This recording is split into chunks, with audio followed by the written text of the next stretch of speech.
Hi, இன்னைக்கு நம்ம பண்ண போகிற குழம்பு வந்து பச்சை பயிர் கடையல். அந்த கடையல் இதுக்கு முன்னாடி நம்ம பண்ணியிருக்கோம். அது வந்து வேறு ஸ்டைலில் பண்ணியிருக்கோம். இன்றைக்கி வேறு மாதிரி அந்த குழம்பு பண்ண போகிறோம். அது எப்படி பண்ணலாம் அப்படிங்கிறத இப்போ பார்க்கலாம் வாங்க.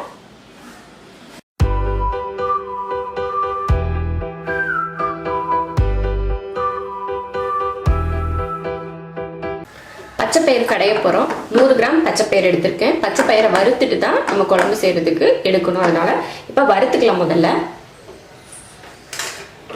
அவ்வளோதான், வறுத்தாச்சு. இந்த அளவுக்கு வறுத்தா போதும். நல்லா கலர் பார்த்தீங்களா, கொஞ்சம் பச்சையாக இருந்தது, கொஞ்சம் கலர் மாறி இருக்குது. இது போல் வறுத்தா போதும். இப்போ பச்சைப்பயிரை கழுவியாச்சு. அதுக்கு தேவையானது என்னன்னு பார்க்கலாம். சின்ன வெங்காயம் ஒரு 10லேருந்து ஒரு 15 வெங்காயம் எடுத்துக்கலாம். 3 தக்காளி, கொஞ்சம் புளிப்பாக இருந்தால் தான் நல்லாயிருக்கும். அதனால் நான் 3 தக்காளி எடுத்திருக்கேன்.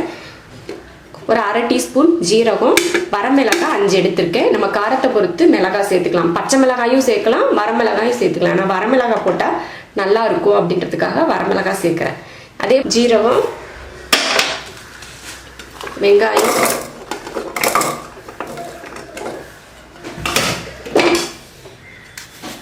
பெருசாகவே போடலாம், ஒன்றும் சீக்கிரமாக வெந்துடும். அதனால் 2 வெட்டி போட்டாலே போதும்.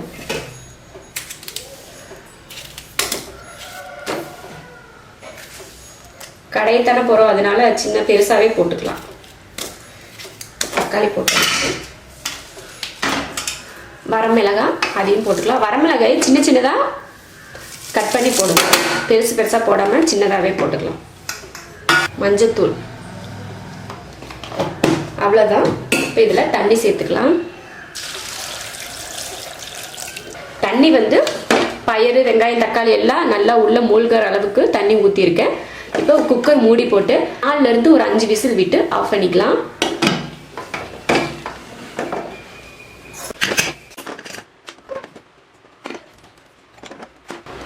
எல்லாம் சூப்பராக வெந்துருச்சு. 4 விசில் விட்டு ஆஃப் பண்ணேன். நல்லா வெந்திருக்கு.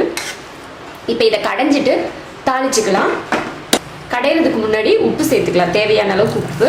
அதிகமாக தண்ணி இருந்துச்சுன்னா கடையிறதுக்கு முன்னாடி கொஞ்சமாக வடித்து வச்சுட்டு அதுக்கப்புறம் கடையணும். இல்லைன்னா கடைப்படாது. நம்ம கடையிறதுக்கு தெரிக்கும், கஷ்டமாக இருக்கும். அதனால கொஞ்சம் தண்ணியை வடிச்சிட்டு கடைஞ்சிக்கணும்.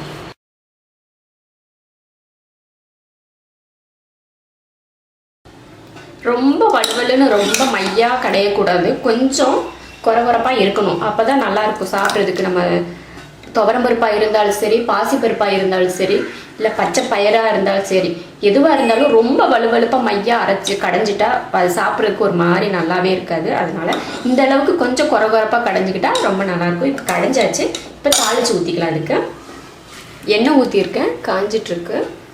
1/4 டீஸ்பூன் ஜீரகமும் 1/4 டீஸ்பூன் கடுகும் எடுத்து வச்சுருக்கேன். ரெண்டுமே கொஞ்சம் கொஞ்சம் எடுத்துருக்கேன். அதை போட்டுடலாம். பூண்டும் சேர்த்துக்கலாம். ஒரு 3 பூண்டு பல் குட்டியாக கட் பண்ணி அதையும் சேர்த்துக்கலாம். அடுத்து கருவேப்பிலை,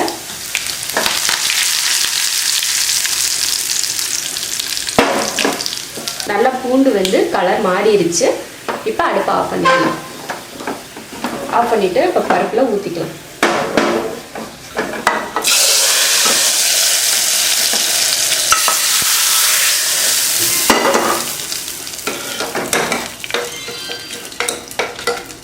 அவ்வளோதான், பாசிப்பயிறு கடையல் ரெடி ஆயிடுச்சு.